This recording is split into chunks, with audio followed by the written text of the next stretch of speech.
Hello everyone, I'm Dr. Daniel M. Koller, the Director of Education at Cyrus Language Tech.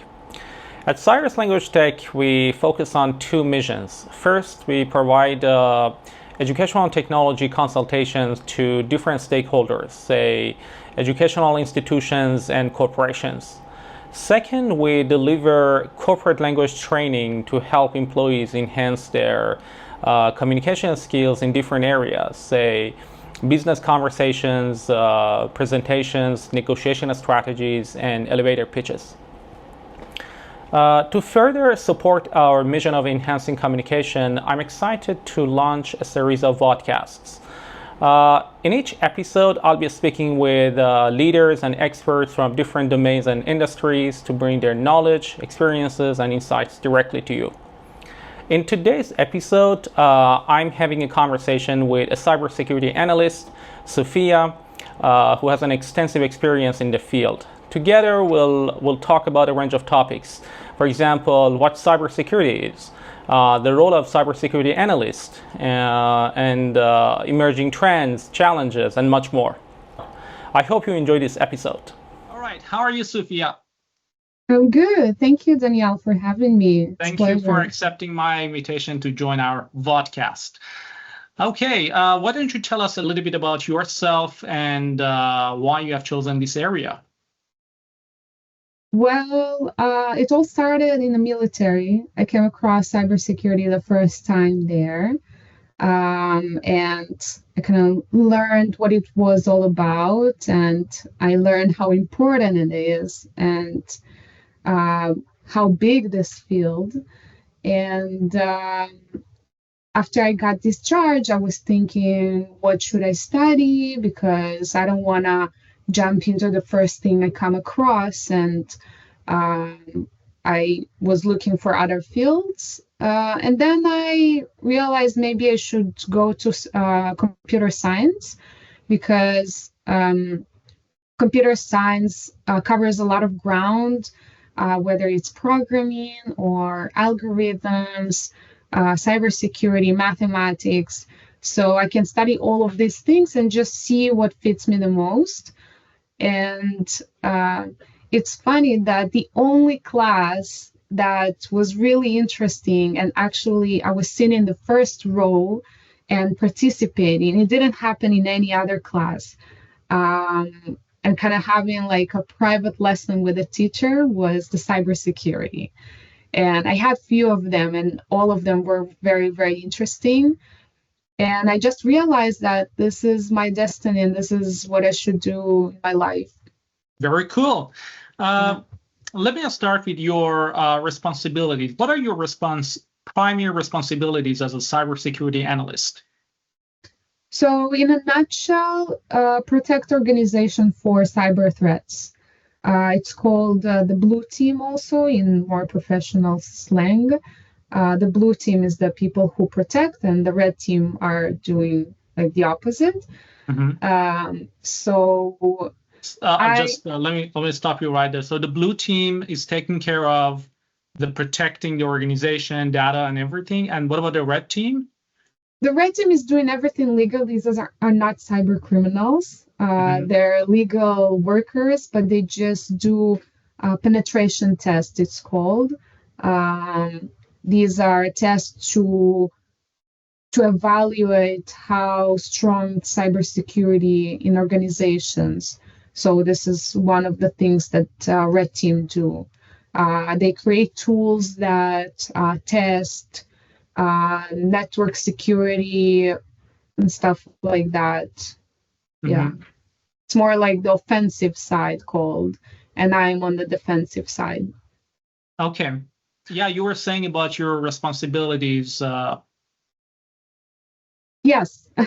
So I work. I cut you off. Was a parenthetical remark? What that was important to know. Yes.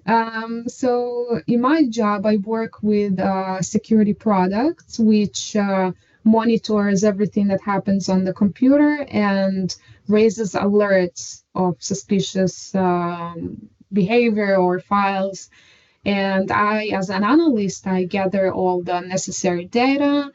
I analyze it, and eventually I decide whether it's we call false positive, which is like false alarm, or it's true positive where there is an actual threat. In this case, I notify the customer with all my findings and with a bunch of recommendations on what to do next. Mm-hmm.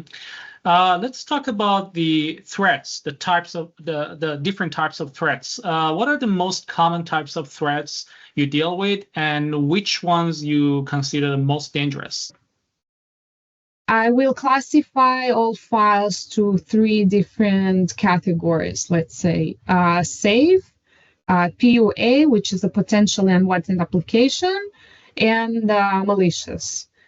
So safe files are all the files that you see on your computer, most of them supposed to be safe, like cron.exe or your notepad, basically anything that you click on your computer, which is safe, is legitimate. Also, they often, very often, there are digitally signed, which is kind of like a safety stamp from a trusted vendor that this file is okay. Mm-hmm. PUAs, potential unwanted applications, are not safe, but they don't contain malicious code, but they're also not safe. And I'll explain. These applications. And that would also be great if you could provide a more tangible, day-to-day example so everyone can understand what you're saying about yes, PUAs. Yeah, of course.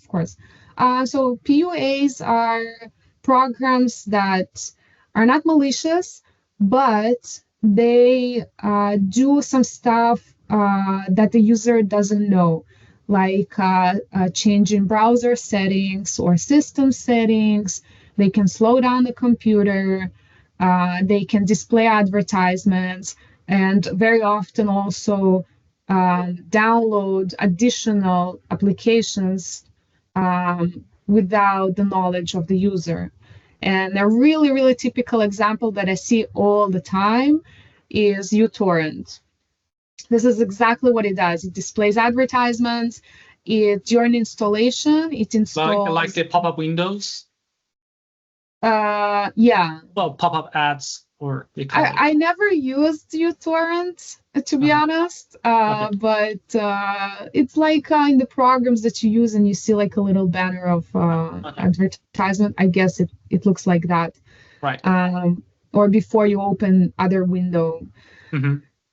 And during installation, it downloads additional programs not related to uTorrent, so like other PUAs, and it really, really slows down the computer. That's a very typical example.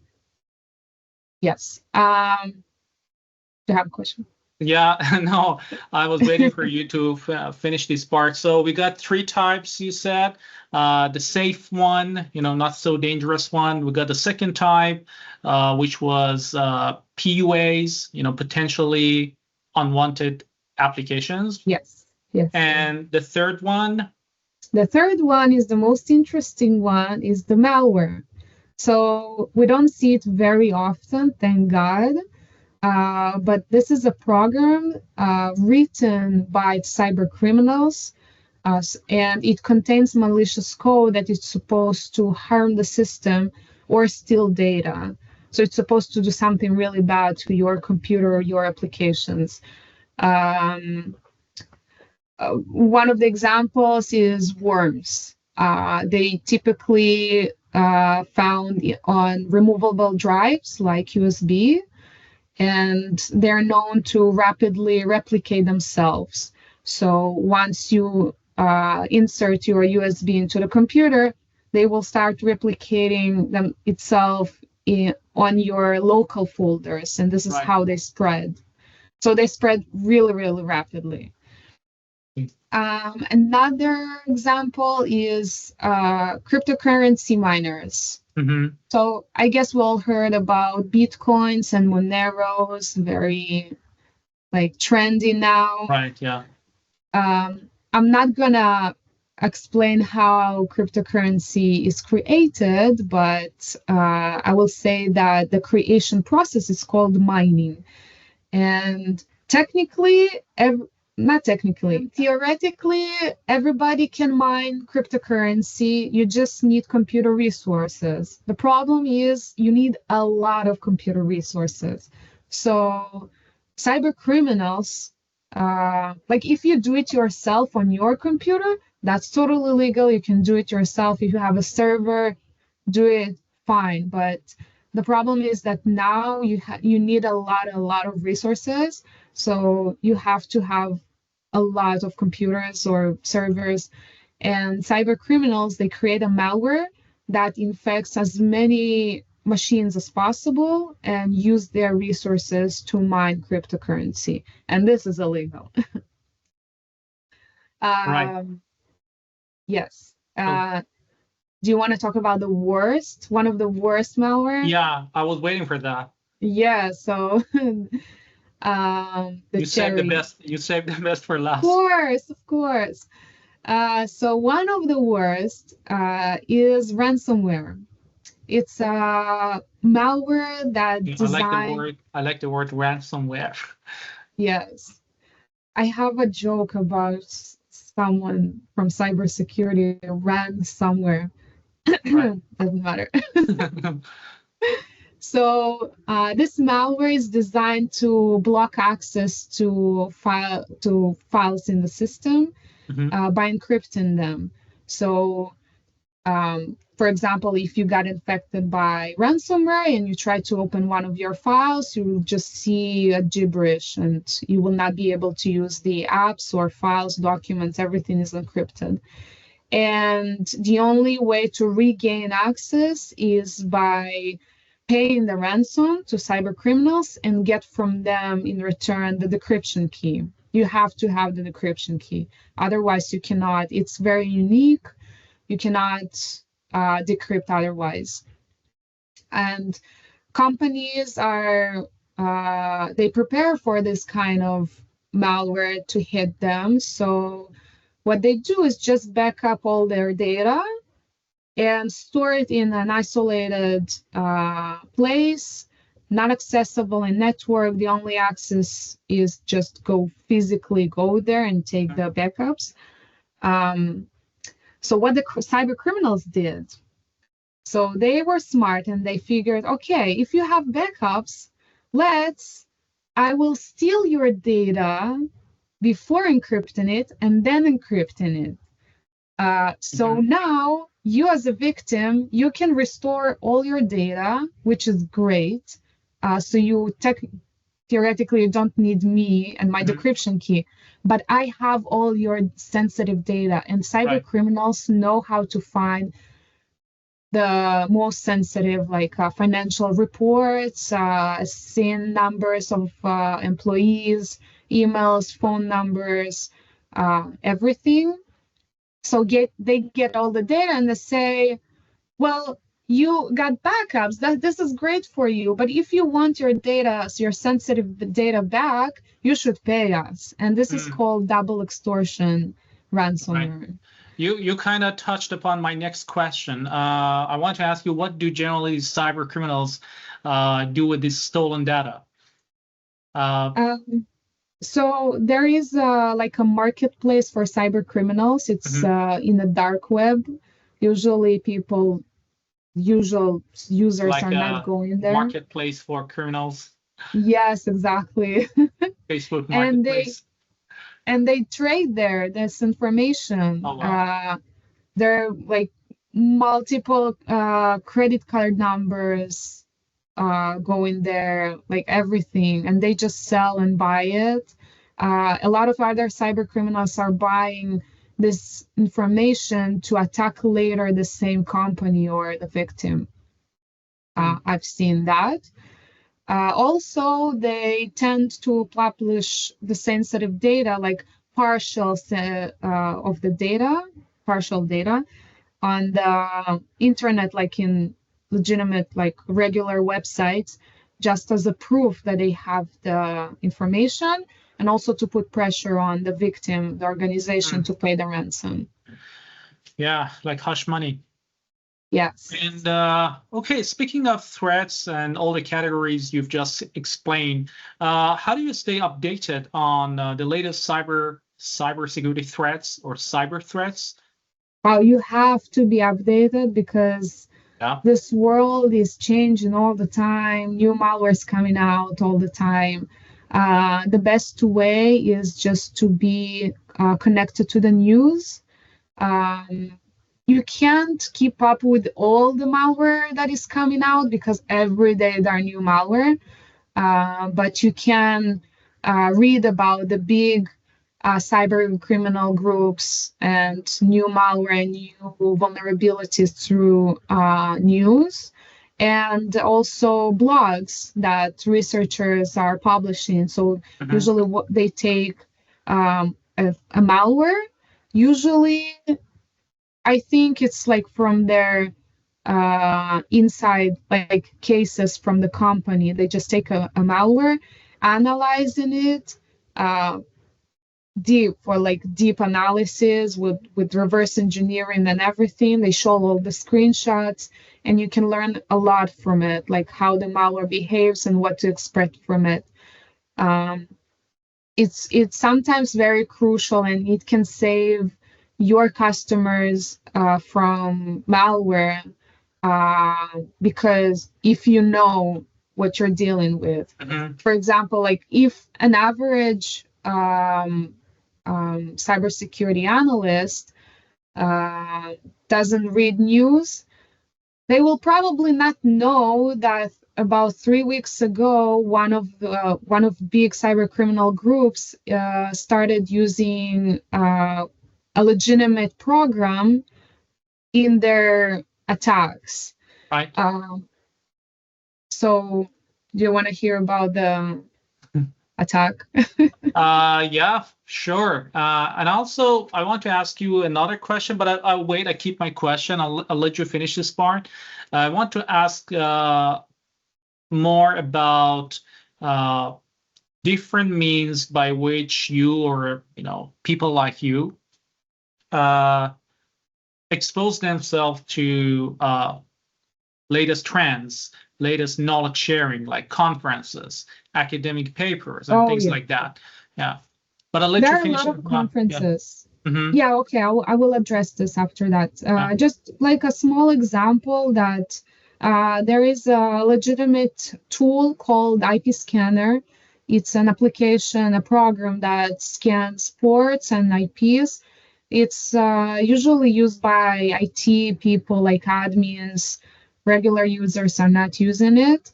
But it's legitimate. It's digitally signed by a trusted vendor. It has the stamp of I'm okay.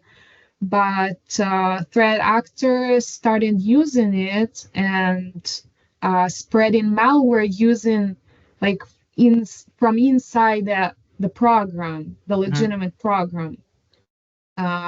So they just people try to download this IP scanner, execute it, then install it on their computer, and they got infected by malware.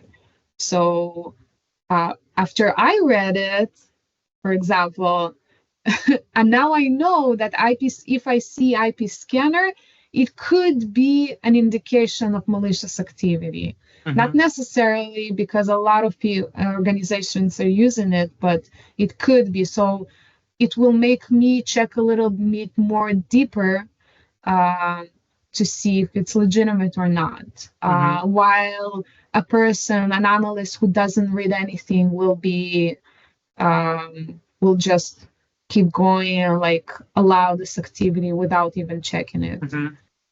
I believe you have kind of answered this question, but I guess it's worth mentioning that maybe more comprehensively. How do you differentiate between a false positive and a legitimate threat?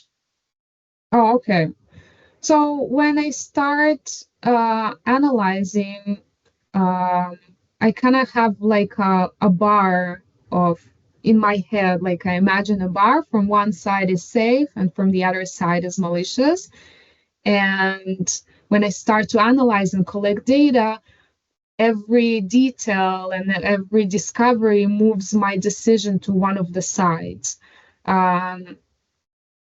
One of the easiest cases is when the file has a known reputation of being malicious. So I use a very nice website called VirusTotal. It's kind of like a database of millions of files, and you can just throw the ID of the file there and get results from multiple vendors and see if other vendors detecting it as malicious or not. So in this case, that a file is truly malicious, everybody will recognize it as malicious. So this is the easy case. Then I don't really need to think. In case of it's safe, usually when a file is digitally signed, I assume it's safe. I just check a little bit more other stuff related to the alert and just make sure it's safe. The tricky files are a little bit like when there is no known reputation, and I need to really go and analyze them in my virtual machine. And again, with every detail I get, with every discovery, everything I find, I just move my decision to whether it's safe or malicious. Mm-hmm. Thank you for the comprehensive explanation. That was great. By the way, I forgot to turn on my mic. It won't affect that much, but again, I've decided to start continuing the video with the mic on. Could you tell us a little bit about the typical strategies that you use when analyzing threats? So yeah, that's a good question. When I see an alert, first of all, I need to understand what triggered the alert, like what triggered my security program. It can be just one single file, or it can be behavior, some suspicious behavior. So let's start with the file. It's the kind of like the easiest. When the alert is triggered on file, I just need to analyze the file and decide if it's malicious or safe. So when I analyze a file, I use various forensics tools that I have on my virtual machine. It's a protected environment, isolated from my computer, so it's safe. And I use it to analyze the file. When analyzing the files, there are two approaches. It can be dynamic analysis and static analysis. Dynamic analysis is mostly about looking deeper into the file itself, look at this structure, like from the inside, without executing the file. And dynamic analysis is more like about a surface analysis. Yes. Yeah, it's not really surface because you can really actually go really deep into the file, but the thing is, the whole difference is that in static analysis, you don't execute a file. Right. While in dynamic analysis, you have to execute it and see how the program works during execution. So that, for example, there is one really nice tool that I love to use that I hit play, then execute a file, and this program logs everything that the malicious or suspicious file is doing. And then after that, I just can go analyze the logs and see exactly what the malware did. So this is the difference. Usually I start with static analysis because it's the easiest. I just see what all the important stuff, and for most of the time I can decide based on that if it's malicious or not. So this is about the file. When it's behavior-based alert, it could be maybe a little bit trickier because it's not just about file. You need to gather all the information around the alert. So you need to see suspicious behavior around the time of the alert. Were there suspicious network connections? Are the IPs legitimate or not? What's the interaction between the processes? Because behavior-based alert, it doesn't mean that something like there are malicious files. It means the malware is somewhere behind it, but there could be interaction between Word and PowerShell, which is usually doesn't happen. And it may not be super duper predictable. Sorry? It may not be super duper predictable, right? What do you mean? Or predictable, so it's like predictable behavior or unpredictable behavior. Because I believe you said it's the behavior kind of playing a role here. Okay, so that's why it's can we say it's predictable behavior or unpredictable behavior?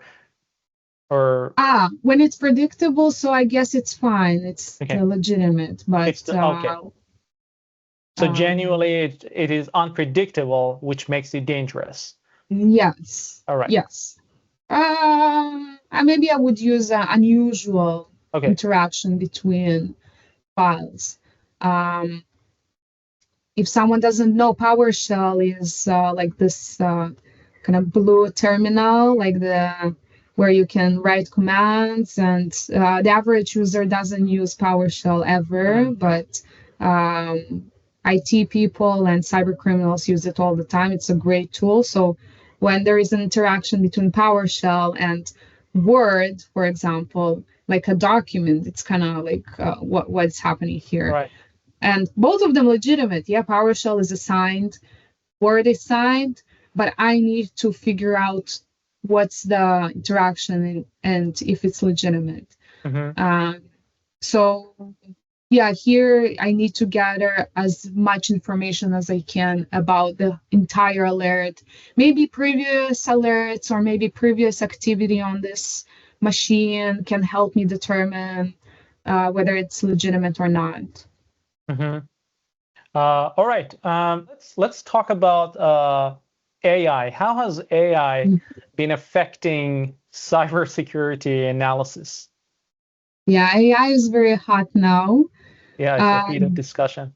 Yeah, heated discussion. So cybersecurity companies definitely started using AI, and they're already in process of many of them are already using it, and the others are in the process of implementing AI in detections and in general in security products. So it's kind of like a race between cyber criminals and cyber security companies. So it's a double-edged sword. Yes. I'm not sure if there's going to be a big difference because cybersecurity companies are starting to use AI to detect better, to make more accurate detections. So there are not a lot of false positive alerts. And also to be able to detect all the little red flags that I talked about before, that we sometimes we catch them in proactive threat hunting. But on the other side, there are cyber criminals who also use AI, and it's extremely easy now to create malware. Basically, anyone can write malware without knowing any programming language, and they develop malware much faster now. So it's kind of the race is definitely took how to say. So both parties, I would say, both parties are using to their favor, using AI for their to their favor. I think it's going to be very interesting because it's interesting in a positive way or interesting in a negative way. That's a good question. I think it will be interesting for both sides because and for everyone. It's like kind of like more action here. It's a very high-paced field now Right. because So is it we're like, protecting better, mhm, but they're creating more malware. And mhm. yeah, Isn't it like exerting heavier burden on your shoulder as a cybersecurity analyst? no, I don't think so. I think so from my side, I will be more happy to see less false positive, to see more accurate detections, and to deal more with actual threat. Um, uh, yeah, I think I'd love to see AI in action from our Mhm. side. Yeah, good. And my last question, if you want to relive your life, would you choose the same path? Of course, yeah, Why? yeah. Cybersecurity, I still enjoy it, and I learn a lot about it. It's a huge world. It's a huge field, cybersecurity, and I learn a lot. And the more I learn, the more I see how vast this world is. Hmm. Um, and it's very exciting because there. Don't get me wrong. I will say that I have a lot of respect to cyber criminals. No, Fair enough, not because they're the bad guys. I don't like it that they're the bad guys, but because they kind of motivate you to work harder. they motivate me and they always come up. They always find new vulnerabilities to Mm, exploit. They right. always um, create more and more sophisticated malware. And it's a hard work. They work around the clock, Yeah, they're and genius. they are genius. Yeah, so I respect only the technical part of their job. And it's exciting, this race between the cyber criminals and the blue team. Right. And there is nothing more satisfying than helping a customer to contain an incident and help the, or before that, before the incident even happens, to say, hey, listen, this is a malicious file. It's terribly malicious file. Just remove it and that's it. It didn't do anything. And I saved the customer from a huge incident and maybe loss of money, and then the customer thanks me, and it's very satisfying to Yeah. help customers. Yeah. All right. Thank you, Sophia. Thank you very much. That was a very informative talk we had together. And I hope we have similar talks in the future. Thank you very much. Thank you, Danielle. Thank you, everybody. Appreciate it. Bye, everyone. Bye.